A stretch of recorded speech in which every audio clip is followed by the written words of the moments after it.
Center, NDTV, New Delhi. Before I invite Sir, I would like to give brief introduction, although no introduction is needed for the face of Sumit Avasthi. I would like to introduce Sir within a few words. Sumit Avasthi is one of the top television news anchors today. He was born in Siddharth Nagar, Uttar Pradesh, and was educated in Kendriya Vidyalaya, graduated in science, and he started his career as an engineer for Jio News in 2007 and worked for the channel for 5 years. In 2012, he joined News Nation as a senior broadcast engineer. However, he got a chance to work as an anchor from here. He was awarded with Mataji Jyoti Award. In 2015, Sumit Avasthi joined IBN 7. He anchored various important shows, and Sir is recently awarded Dada Sahib Phalke, a well-known face and a very humble person. I'll just show my indebtedness that Sir accepted our invitation on such a short notice, and he is here with us. We are eagerly waiting to listen to you, Sir. So most humbly, I invite Sir for his address.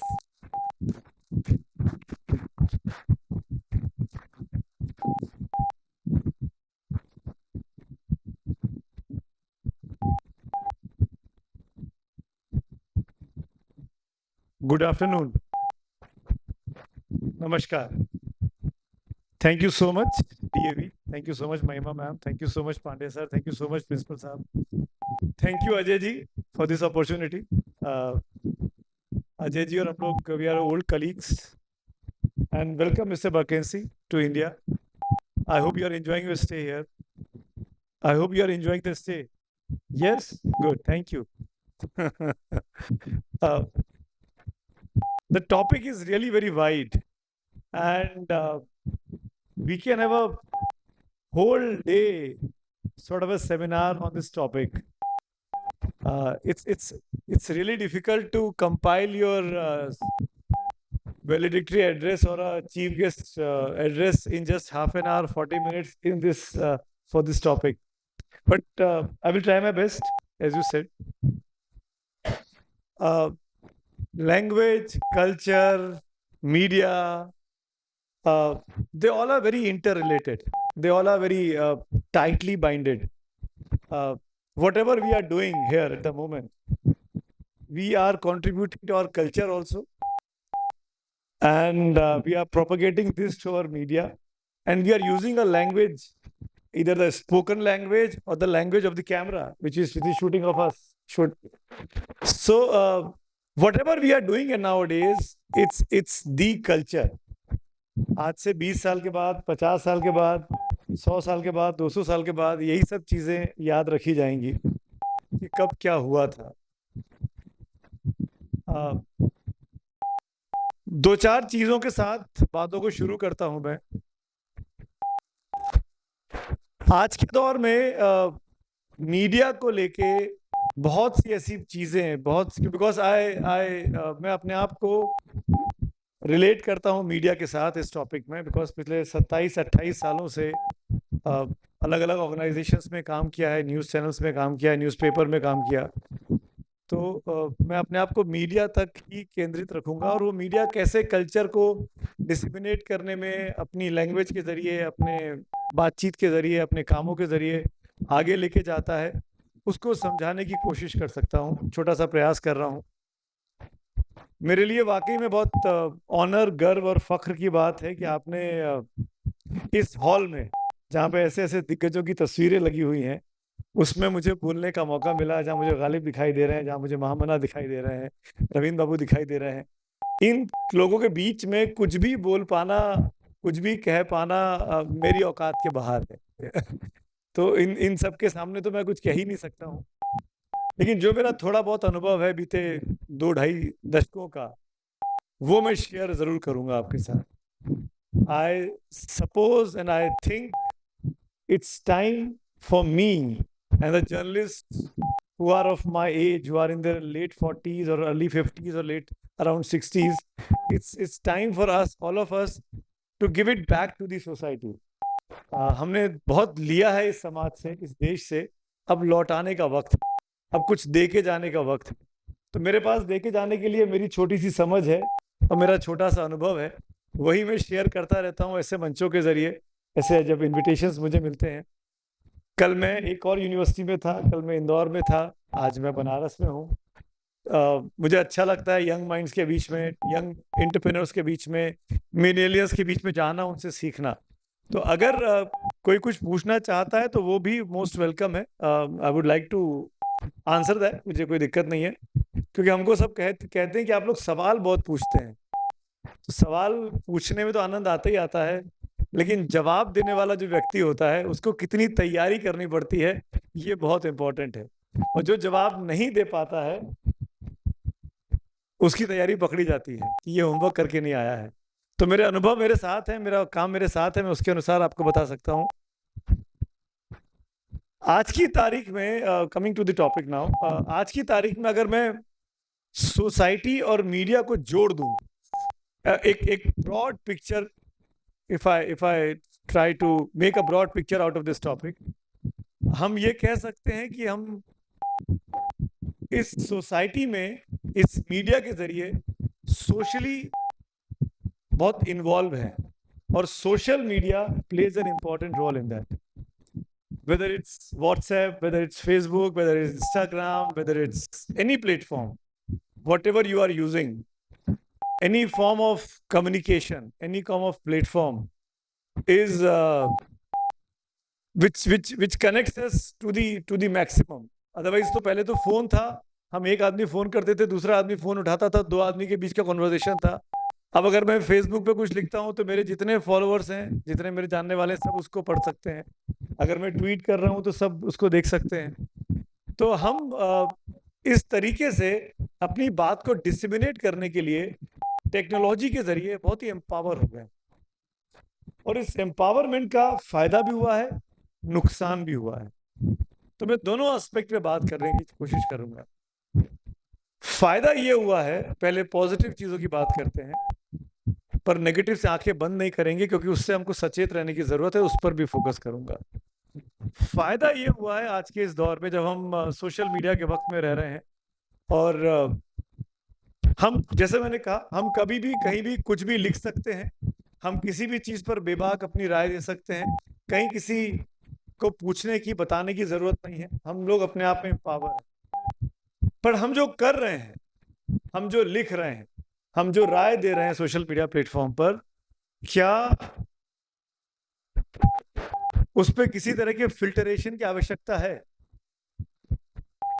आपको social media empower बना रहा है कि आप अपनी बात को हजारों लोगों तक एक लाइन के जरिए, एक पैराग्राफ के जरिए डिसिमिनेट कर सकते हैं, पहुंचा सकते हैं। बट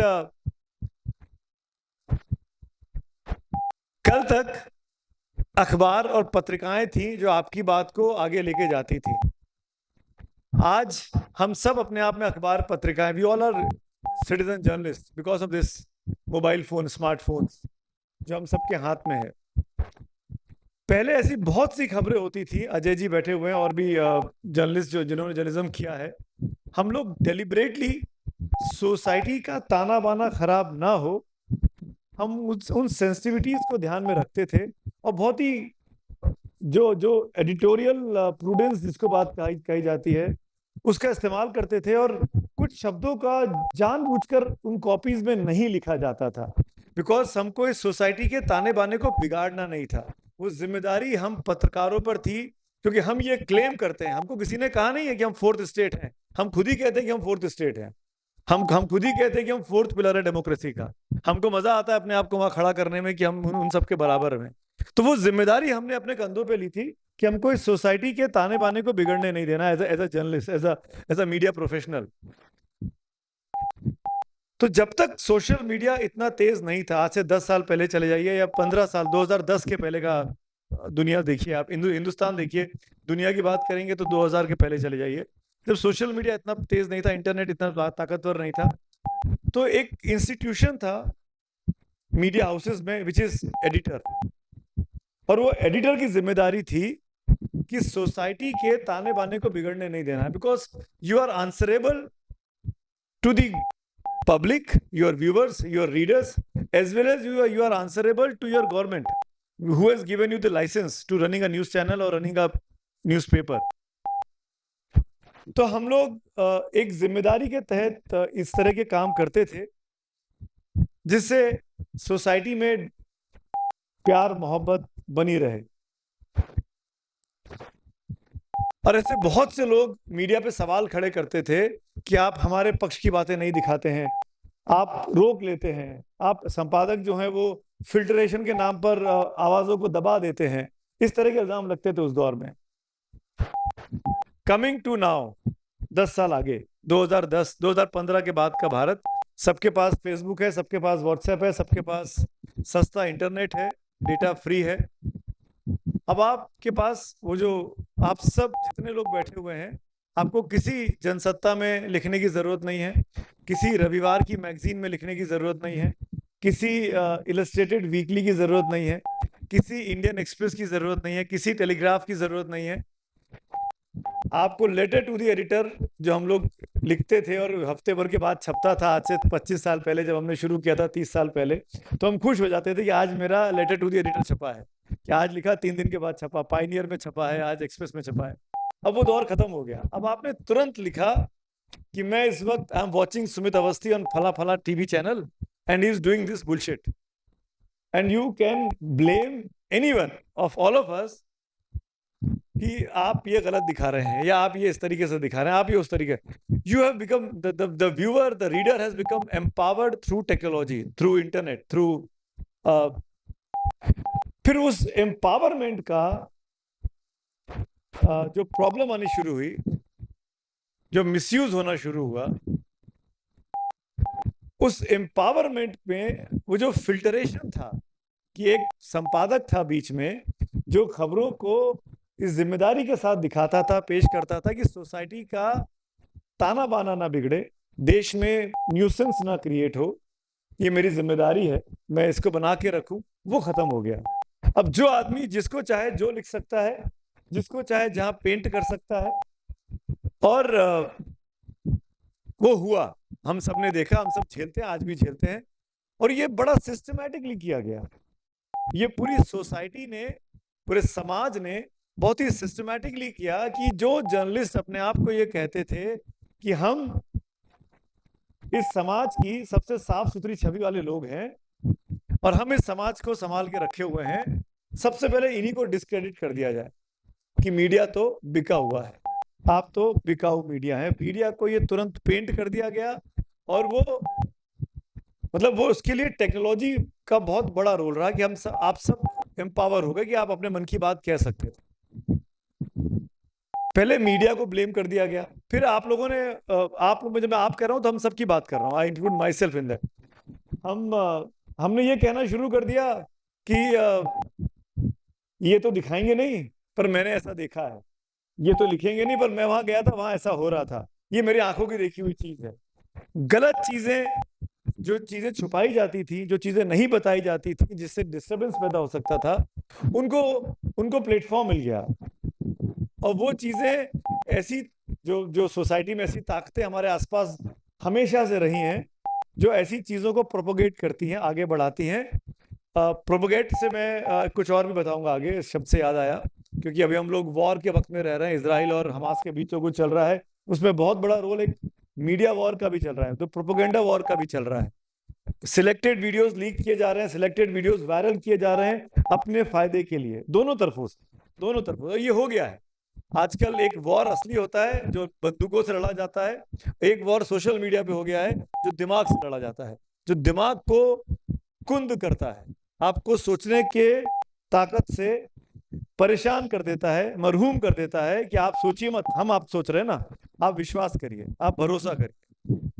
वो काम सोशल मीडिया के जरिए खूब हो रहा है, दुनिया भर में हो रहा है, आज से नहीं हो रहा है, जब से इंटरनेट आया है, जब से इंटरनेट की ताकत को दुनिया ने समझा, तब से ये हो रहा है।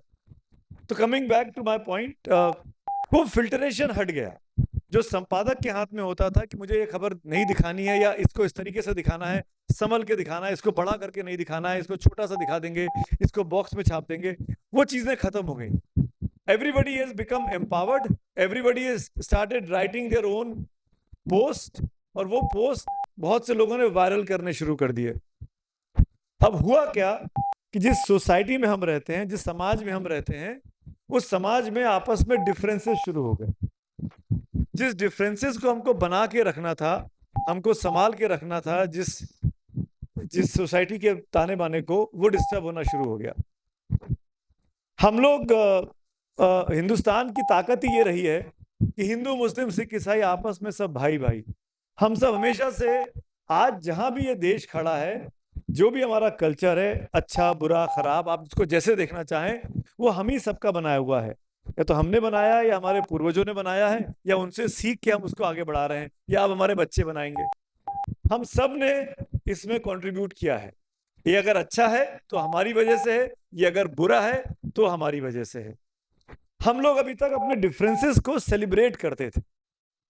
We use to enjoy our differences, but अब वो डिफरेंसेस को एंजॉय करना खत्म हो गया because of social media. I am coming to the negative part of social media, another point. उस सोशल मीडिया ने हमारे अंदर इम्पेशेंस ला दिया, हमारे अंदर हड़बड़ी लेके आ गया। फॉर एग्जाम्पल, मैं आपसे आर्ग्यूमेंट कर रहा हूं इंद्रजीत जी, आपका एक पक्ष है, मेरा दूसरा पक्ष है। मैंने आपकी बात को तार्किक तौर पर काटा, आपने तार्किक तौर पर काटा, हम दोनों एक दूसरे के साथ मिले और चले गए आगे। जब तक ये बात दो लोगों के बीच में हो रही है, हमने एक दूसरे की बात को समझ लिया। यही डिबेट अगर मैं यहां बैठ के करने लगूं आपके और मेरे साथ, तो मेरे मन में भी ये भाव आएगा कि आप मेरी बात काट रहे हैं, यहाँ बैठे सैकड़ों आदमी मुझे सुन रहे हैं, तो मैं यहीं पर इसको रिबट कर दूं, मैं यहीं पे इसको करेक्ट कर दूं, वरना कल ये 100 आदमी सोचेंगे कि सुमित अवस्थी इस जंग को हार के जा रहा है। सुमित अवस्थी के पास तर्क नहीं थे, वो ट्वीट कर देगा कि सुमित अवस्थी इंद्रजीत जी के साथ बहस कर रहे थे और उनके पास तर्क नहीं रहे, वो हार गए।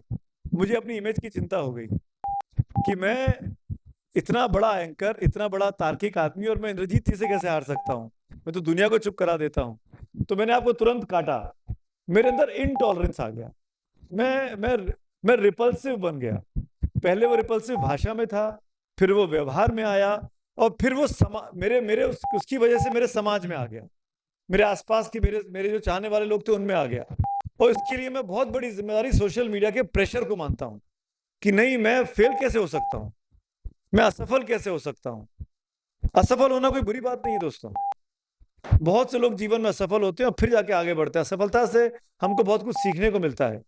तो मैं कह रहा हूं कि इस सोशल मीडिया ने इस सोसाइटी को बिगाड़ने में, इस सोसाइटी के ताने बाने को बिगाड़ने में बहुत ही क्रिटिकल रोल प्ले किया है। जितना बनाया नहीं है, मुझे ऐसा लगता है अपने अनुभवों से, जहां मैं बैठा हूं, जिस चश्मे से मैं देखता हूं, जिस पेडिस्टल पे मैं बैठा हुआ हूं, मुझे लगता है कि सोशल मीडिया ने कंट्रीब्यूट कम किया है।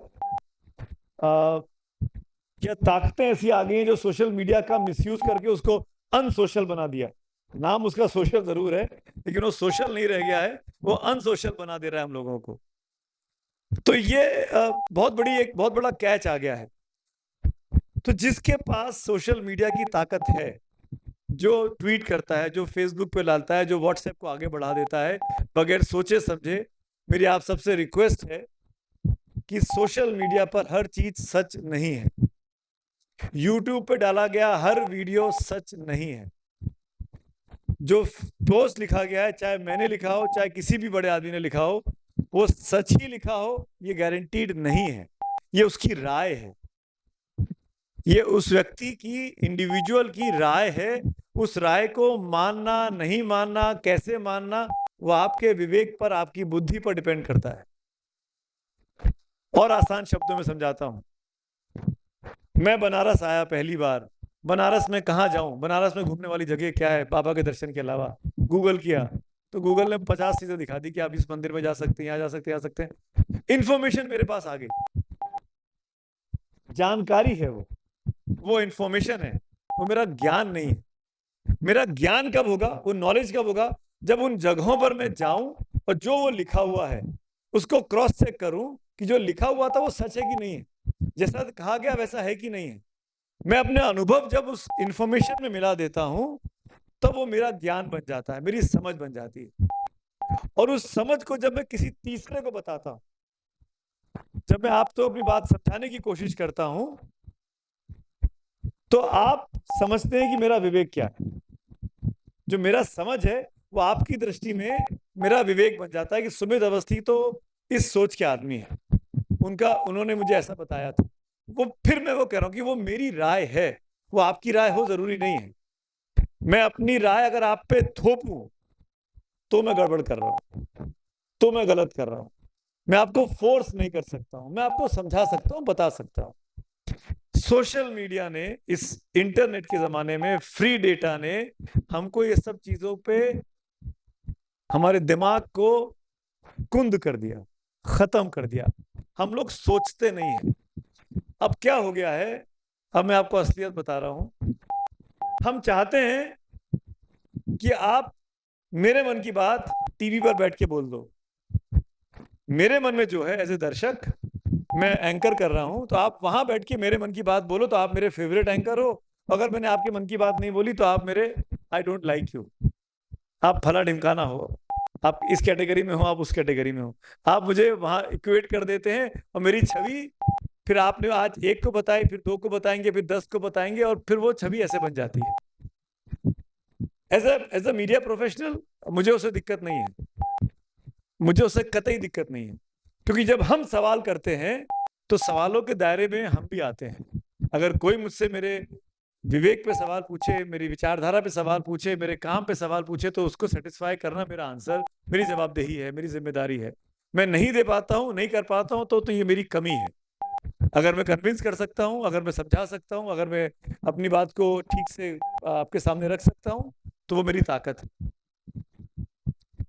तो इंटरनेट की वजह से हम जहां जुड़ गए हैं, जहां हमको इजराइल का युद्ध भी बड़ा पास दिखाई देता है, जहां हमको यूक्रेन का युद्ध भी, हम सबको वो खार्कीव और कौन कौन सी जगहों के नाम याद भी हो गए थे जब युद्ध पीक पे था, सवा साल पहले।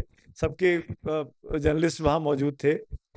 तो मेरा ये कहना है कि हम जिन जिन मोहल्लों को हम जानते नहीं थे, हमको अपने शहर के मोहल्ले नहीं पता होंगे, हमको हमारे गली में कोई गड्ढा होगा वो नहीं पता होगा, लेकिन खार्कीव में बम गिरा ये हमको पता था। हमको ये पता था कि कीव में आज कौन से मोहल्ले में जेलेंस्की छुपा हुआ है, या कौन कौन सा विदेशी अमेरिका राष्ट्रपति वहां जाकर जेलेंस्की साहब से मिलने वाला, ये हमको पता था।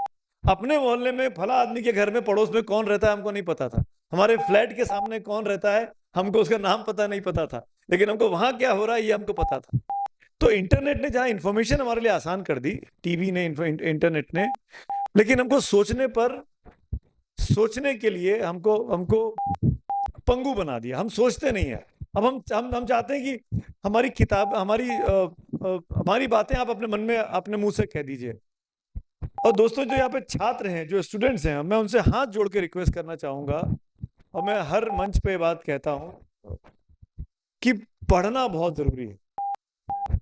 जब तक हम बुक्स के पास नहीं लौटेंगे तब तक हम अपना विवेक डेवलप नहीं कर सकते हैं। हम अपने विजडम को, अगर हमको उसको जागृत करना है, अपने विवेक को अपने अंदर जागृत करना है, वो सिर्फ और सिर्फ पढ़ाई से आ सकता है, किताबें पढ़ने से आ सकता है, जो इन्फॉर्म्ड लोग हैं उनके ओपिनियन सुनने से आ सकता है, उनकी लिखी हुई ऑटोबायोग्राफी से आ सकता है, उनके बारे में जो अच्छा लिटरेचर आपकी लाइब्रेरी में होगा कॉलेज की। मुझे नहीं पता कितने बच्चे जाते हैं, आज भी लाइब्रेरी है। मतलब किसी को शर्मिंदा नहीं करना चाहता हूं कि आप हाथ उठाइए, बताइए, क्योंकि मुझे पता नहीं है कि जो हाथ उठाएंगे वो जाते भी कि नहीं जाते हैं। हो सकता है कि झूठा हाथ उठा दे यहाँ पे। लेकिन अपने गिरेबान में झांको और सोचो कि आखिरी किताब मैंने कब पढ़ी थी। और कुछ भी पढ़ो दोस्तों, बेहुदा साहित्य पढ़ने का मन करता है तो वो भी पढ़ो, पर पढ़ो जरूर। और पढ़ो, और उसके बाद का अगला स्टेप है कि जो पढ़ा उसको लिखो कि क्या पढ़ा, आज क्या समझा मैंने। एक तो पढ़ा मतलब जो आपने पढ़ा, किताब बंद करके रख दी, उस किताब का आपने सिनॉप्सिस लिखा कि इस किताब में मैंने आज ये 4 चैप्टर पढ़े या ये 4 पेपर पढ़े। जब आप लिखोगे ना तो आपके अंदर चीजों को समझने की क्षमता पैदा होगी कि मैं इस किताब को कितना समझ पाया। आपके अंदर वोकैबुलरी डेवलप होगी, आपको शब्द मिलेंगे, आपको अपनी बात कहने का तरीका मिलेगा, अंदाज मिलेगा। अगर आप नहीं पढ़ते हो और आप सिर्फ 24 घंटे, सॉरी टू से दिस, रील्स देखते रहते हो, जब टाइम मिलता है तो इंस्टाग्राम पे चले गए, फेसबुक पे चले गए और रील्स देख रहे हैं, और कब 1 घंटा, कब 2 घंटा, कब 3 घंटा हो गया हमको खुद को पता नहीं चल पा रहा है, तो आप अपना बहुमूल्य समय नष्ट कर रहे हैं। ये मैं कोई रॉकेट साइंस वाली बात नहीं कर रहा हूं। मैं अगर एक भी रील्स देखने वाले बच्चे से पूछता हूं कहीं भी जाके किसी भी कॉलेज में कि आपने लास्ट रील किसकी देखी थी, तो वो बता देता है कि मैंने कल सुबह ये देखा था, वो फला डांस कर रहे थे, ग्रुप में डांस था। मैंने कहा उनका नाम बताइए, चुप, नाम नहीं पता है, उस हैंडल से आया था। मैंने कहा अच्छा उसके 3 वीडियोस के बताइए किस किस तरीके से डांस किया था, क्योंकि याद रहता नहीं है। आप एक पल में इस वो कह रहा हूं ना, आपकी बुद्धि को कुंद कर रहा है ये स्मार्टफोन। आपने देखा मनोरंजन के लिए हंसे, आगे बढ़ गए और चले गए। लेकिन अगर आज मैं पूछूं कि क्या आप लोग महात्मा गांधी को जानते हैं, महामना को जानते हैं, क्या आपने इनका साहित्य पढ़ा है, इनके बारे में चीजें जानते हैं, तो ज्यादातर लोगों ने उनकी के बारे में पढ़ा होगा, उनके बारे में समझ होगी। क्यों? क्योंकि उन लोगों ने जो काम किया सोसाइटी के लिए, वो अपने काम की वजह से, अपने व्यक्तित्व की वजह से जाने गए। वो इसलिए नहीं जाना गया कि वो नंगा आदमी था, गंजा था, गोल चश्मा लगाता था, एक धोती में रहता था, इसलिए वो महात्मा बन गया। उसने काम ऐसे किए, उसका व्यक्तित्व ऐसा था जिस वजह से आपके बीच में उसकी पहचान बनी। उस व्यक्ति ने अपने उम्र को हिंदुस्तान पे न्यौछावर कर दिया, तभी वो महात्मा बना, तभी वो बापू बना, तभी वो हमके लिए श्रद्धेय, हम सबके लिए पूजनीय है। तो दोस्तों, अपने व्यक्तित्व को, खासकर मैं यंगस्टर से बात करना चाह रहा हूं क्योंकि मैं कॉलेज में हूं, अगर अपने व्यक्तित्व को निखारना चाहते हो तो व्यक्ति से ऊपर उठो, अपने आप को पीछे रख दो, अपने कामों की वजह से जाने जाओ। चमकता वो है जो भीड़ में रहकर भी अलग दिखाई देता है। वरना इस भीड़ में अभी कोई एक आदमी बेहुदा हरकत करने लगे, कुछ भी उटपटांग चीजें चिल्लाने लगे, तो आप फेमस हो गए, दिख गए आप कि वाह इस 100 लोगों के बीच में मेरी पहचान बन गई। पर ऐसी पहचान का आप करोगे क्या? पहचान ऐसी बनाओ कि अपने आप यहां बैठ के सर बोलें कि इस विषय पर तो हमारा वो छात्र है, वो उसका शोध बहुत अच्छा है, वो रिसर्च उस पर अच्छा कर रहा है। तो जब तक आप अपने व्यक्तित्व पे काम नहीं कर देंगे, अपनी पर्सनैलिटी पे काम नहीं करेंगे, एक बार आपकी पर्सनैलिटी बन गई तो आपका व्यक्ति अपने आप दिखाई देने लगेगा। आपको बताना नहीं पड़ेगा, आपको इंट्रोडक्शन नहीं देना पड़ेगा। उस दिशा में काम करने की आवश्यकता है। एक और चीज, आई होप कि मैं बोर नहीं कर रहा हूं, I am making sense out of this. मैं बहुत दिल से बात कर रहा हूं। हमारे दौर में चुनौतियां बहुत बदल गई हैं। जैसा कि मैंने सोशल मीडिया की बात की, और मैं थोड़ा सा समय और लेना जब समय हो जाए मुझे बता दीजिएगा। चुनौतियां बहुत बदल गई हैं। अभी मैं जब आ रहा था रास्ते में अजय जी के साथ था, तो हम लोग बात कर रहे थे 90 के दशक में हमने पत्रकारिता शुरू की। मैं अपने अनुभव से बता रहा हूँ। हम न्यूज रूम में पहुंचे, 95-96 का दौर था, ग्रेजुएट हुए थे, नए नए जर्नलिज्म करके आए थे। देश बदलने और समाज बदलने का जज्बा मन में था। जर्नलिज्म की हमने मशाल उठा ली, अब सब बदल के रख देंगे। हम आए, उसी वक्त देश में कंप्यूटर की क्रांति शुरू हुई। स्कूल में हमने कंप्यूटर देखा था, कॉलेज में कंप्यूटर देखा था। वो कंप्यूटर था जो कंप्यूटर कक्ष में जाने के पहले जूते उतार के जाने पड़ते थे। कंप्यूटर को धूल से ढक के रखा जाता, बचने के लिए ढक के रखा जाता था। एसी चलते रहना चाहिए। पूरे स्कूल में, मैं सरकारी स्कूल में पढ़ा हूँ, तो कहीं पंखा तक नहीं था, लेकिन कंप्यूटर जो एक आया, उस कंप्यूटर में एसी जरूर रहता था कि एसी चलना चाहिए वरना कंप्यूटर खराब हो जाएगा, गर्म हो जाती है मशीन। हम उस दौर के लोग हैं। हम लोग डायनासोर हो गए, हम लोग ऑब्सोलीट होने वाले हैं। हम लोग इस दुनिया से विलुप्त होने वाले वाली प्रजाति है हम लोग। तो हमने उस दौर को देखा। हम जब न्यूज रूम में आए, 95-96 के दौर की बात कर रहा हूँ, तो हमारे साथ साथ कंप्यूटर भी आया। हम तो कागज पेन से लिखने वाले लोग थे। कहा गया कि आपको जो स्क्रिप्ट है, हमारे सीनियर ने कहा, और जो सीनियर को खुद को कंप्यूटर चलाना नहीं आता था, उन्होंने हमको कहा कि जब तक आप टाइप स्क्रिप्ट लेके नहीं आएंगे तब तक मैं अपनी कॉपी चेक नहीं करूंगा, आपको टाइपिंग आनी चाहिए। हमने कहा इनको खुद को नहीं आती, हमको कैसे मना करेंगे। हम शुरू में ले आके लिखते रहे, कभी जब तक उनको नहीं आई तब तक वो देखते भी रहे। फिर अचानक एक दिन उनके ऊपर डंडा पड़ा, उनके बॉस का, कि नहीं अब तुम ही, क्योंकि you should lead from front, तुमको कैप्टन हो, अगर तुम खुद ही नहीं सीखोगे तो तुम्हारी टीम कैसे सीखेगी। तो तुमको अब सारे की सारी कॉपी यही करनी, तुम्हारे ऊपर कैमरा लगा हुआ है, हम तुमको देखते रहेंगे। तो हम लोगों ने फिर टाइपिंग सीखी, का टा ला रा पा, ऐसे ऐसे करके धीरे धीरे टाइपिंग करने में जो कॉपी हम पहले 15 मिनट में लिखते थे, वो कॉपी अब 1.5-2 घंटे में लिखी जाने लगी। टाइम लगने लगा, स्पीड नहीं थी। लेकिन अब आज देखो, आज मुझे कोई कह दे, मैं अभी फ्लाइट में था, नोट्स बना रहा था, मैं बहुत दिनों के बाद लिख रहा था, मैंने अपनी राइटिंग पे गौर किया, यार मेरी राइटिंग इतनी खराब हो गई है कि मैं कैसे लिख रहा हूँ ये, बिकॉज आदत ही नहीं बची लिखने की। इन 25-26-30 सालों में अब सब काम फोन पे हो रहा है, लैपटॉप पे हो रहा है, कंप्यूटर पे हो रहा है, आप इंग्लिश भी लिख रहे हो, हिंदी भी लिख रहे हो, अब आपको पेन की जरूरत ही नहीं है। तो मैं कह रहा हूं कि वक्त के साथ, तकनीक के साथ बदलना जरूरी है, आप तकनीक को नहीं हरा सकते। अब हम आर्टिफिशियल इंटेलिजेंस के जमाने में हैं, न्यूज एंकरिंग कंप्यूटराइज्ड एंकर्स कर रही हैं। आपने देखा होगा, आज तक ने एक्सपेरिमेंट शुरू किया 1.5-2 साल पहले। अमर उजाला की वेबसाइट पे मैंने पहली बार देखी थी। अमर उजाला जो कि अखबार है, उसके पास एआई एंकर थी उसके डिजिटल प्लेटफॉर्म पर, जो उसकी अखबारों को, उसकी खबरों को पढ़ के सुनाती थी। आपको पढ़ने की जरूरत भी नहीं थी, आप उस खबर पे जाओ और वो पूछती थी, would you mind if I read it, आप उसको क्लिक कर दो, आपने हेडफोन लगाया हुआ, वो खबर एज इट इज जो कॉपी लिखी है पढ़ के सुना देती थी। और वो बाकायदा एक चेहरा दिख रहा है आपके सामने जो एंकर की तरह बोलती है कंप्यूटराइज तरीके से। तो एआई का जमाना आ गया है। मुझसे कई जगह पे कई बच्चों ने मीडिया स्कूल में पूछा कि सर हमारी नौकरियों को क्या होगा, क्या इस बदलते सोसाइटी में, बदलते परिवेश में एंकरिंग खत्म हो जाएगी, क्या कॉपी डेस्क खत्म हो जाएगी, क्योंकि अब तो सब काम कंप्यूटर करेगा। तो मैंने एक बहुत अच्छा एग्जांपल दिया। एक फिल्म आई थी अभी, आप लोग फिल्में देखते होंगे, मैं ये मान के चल रहा हूँ कि आदि पुरुष उसका नाम था। उस फिल्म में एक डायलॉग की वजह से काफी कंट्रोवर्सी हो गई। मेरे मित्र हैं मनोज,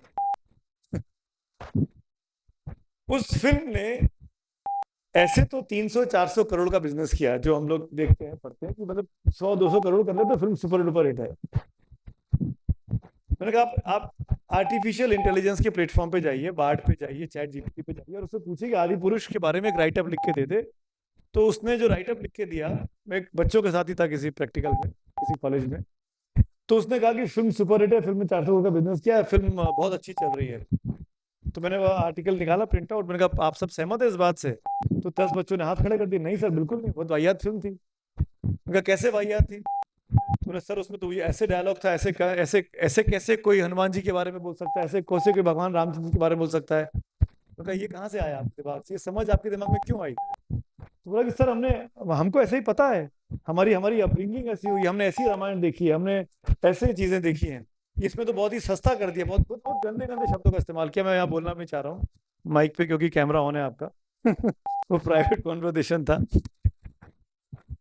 तो मैंने कहा ये जो सेंसिटिविटी है कि फिल्म भले ही 400 करोड़ कर ले, पर मुझे नहीं अच्छी लगी, और आप इस 50 बच्चों के ग्रुप में 10 बच्चे एक साथ बोल रहे हैं कि हमको वो फिल्म नहीं अच्छी लगी, ये मशीन नहीं लिख सकती।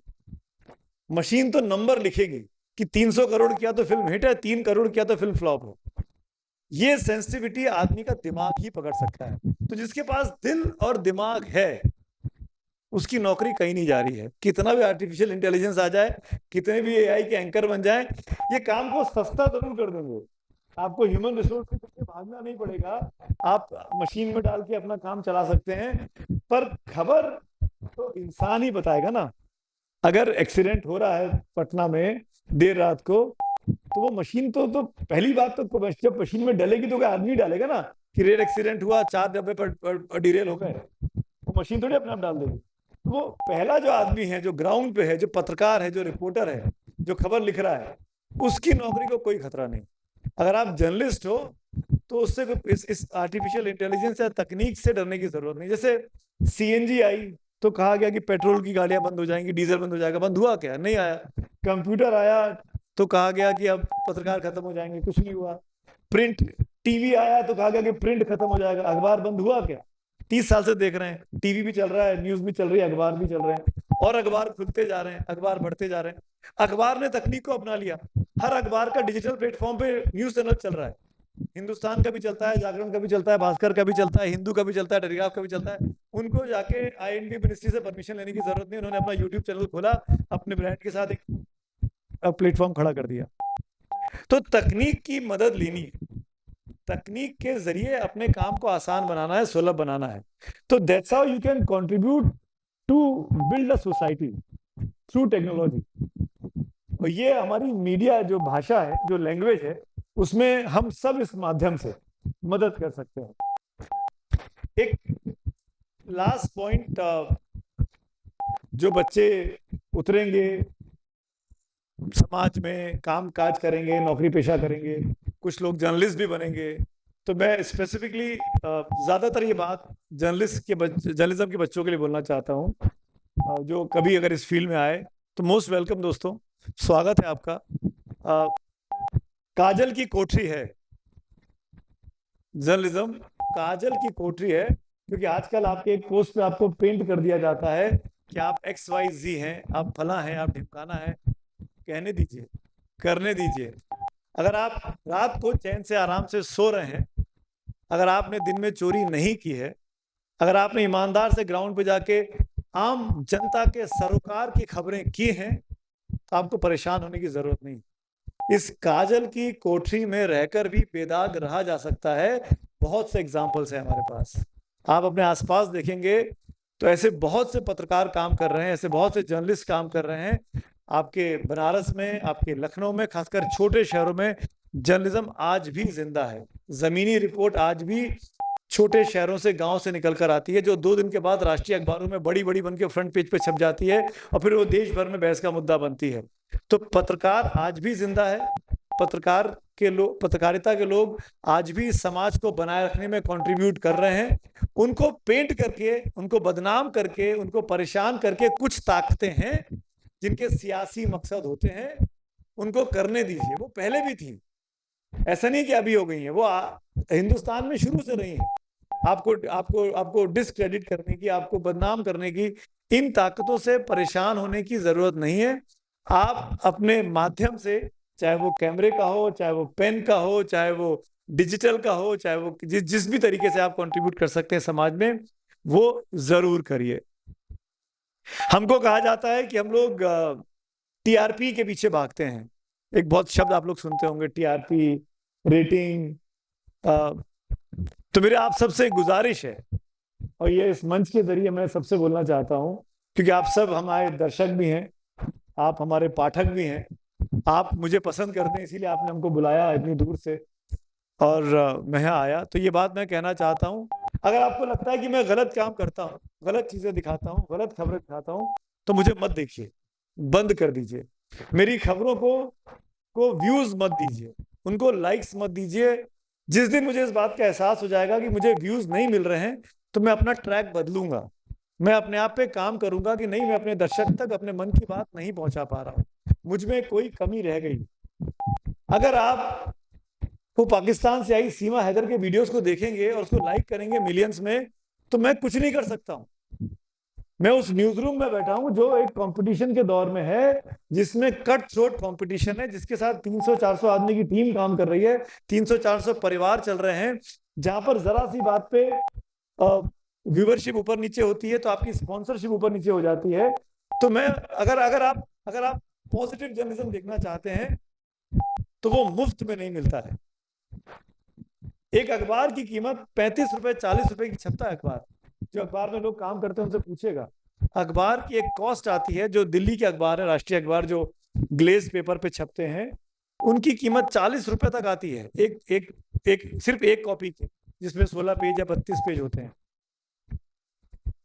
आप अखबार खरीदते हैं 3 रुपए 4 रुपए 5 रुपए में, तो जब आप 35 रुपए की चीज 5 रुपए में खरीदेंगे तो वो 30 रुपए कहां से आ रहा है?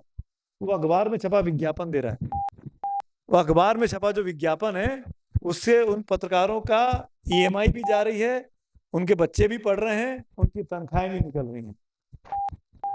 अगर आप लोग ये तय कर ले एक पाठक के तौर पर कि मैं बगैर विज्ञापन का चैनल देखने को तैयार हूं और मैं उसके लिए XYZ अमाउंट का सब्सक्रिप्शन लेने को तैयार हूं, तो इस देश में पत्रकारिता निष्पक्ष तो थी, है और रहेगी, ईमानदार भी हो जाएगी। ईमानदार इसलिए नहीं है जो आप लोग कहते हैं कि आप लोग बायस्ड हैं, आप लोग एक तरफ दिखाई देते हैं।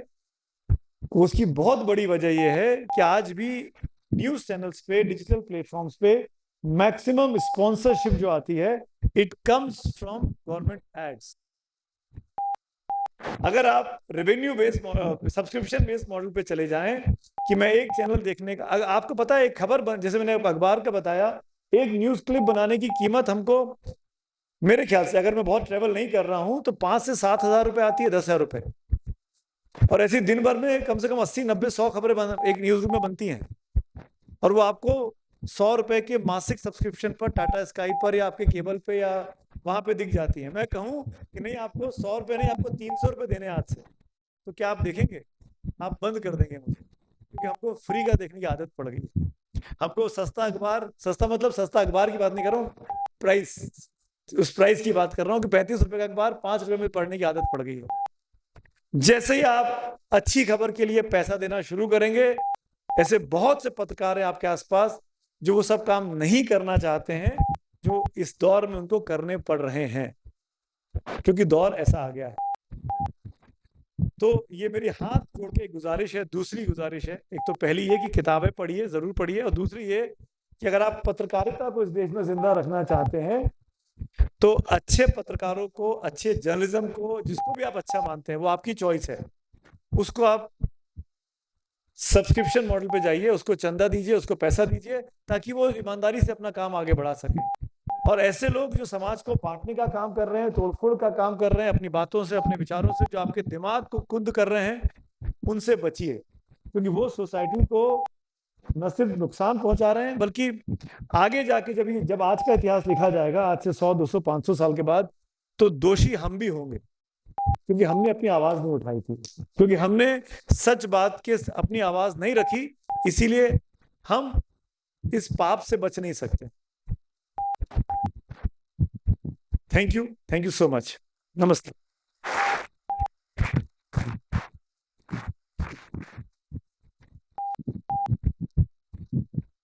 Thank you, sir, for throwing light on the role of media, how it used to function around a decade back and now.